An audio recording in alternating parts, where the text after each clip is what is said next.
ही जी study room तू आत्ताची बघितलीस त्या स्टडी रूमच्या बरोबर बाहेर जायला इकडं गॅलरी जाण्यासाठी जागा आहे. गॅलरीला अशा पद्धतीचं पिरॅमिड स्ट्रक्चर वरच्या साईडला आहे आणि इकडचं जे रेलिंग वगैरे आहे थोडंसं राजस्थानी किंवा आपण मुघल कालीनच्या पद्धतीचं डिझाईन म्हणतो त्या पद्धतीचं कास्टिंगचं सगळं डिझाईन केलेलं आहे. आणि तू बाहेरनं जर बघितलंस तर हे जे खिडक्या आहेत त्या खिडक्या अर्धगोल आहेत.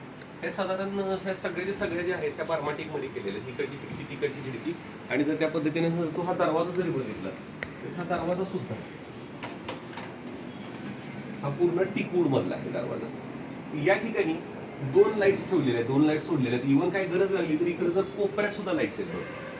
ह्याला अपेक्षा अशी होती की वर कुठेतरी काय फोकस मारता येईल का, त्यामुळे इथं जास्त करून तुला लाईट्स बद्दल विचार करायचा आहे. उदाहरणार्थ मध्ये झुंबर किंवा काय टांगायचं लाईट्सचं इथं ह्याच्या कोपऱ्यावर अशा कुठले फोकस वर मारता येतील का, ह्याच्या साईडला कोणत्या लॅम्प्स लावायचे आणि इकडच्या साईडला खिडकीच्या वरच्या साईडला दोन्ही साईडला कोणत्या पद्धतीच्या लाईट्स लावायच्या, हे मला जास्त करून लाईट्स बद्दल कशा पद्धतीच्या लाईट्स वापराव्यात हे मला तुझ्याकडनं एक्सपेक्टेड आहे.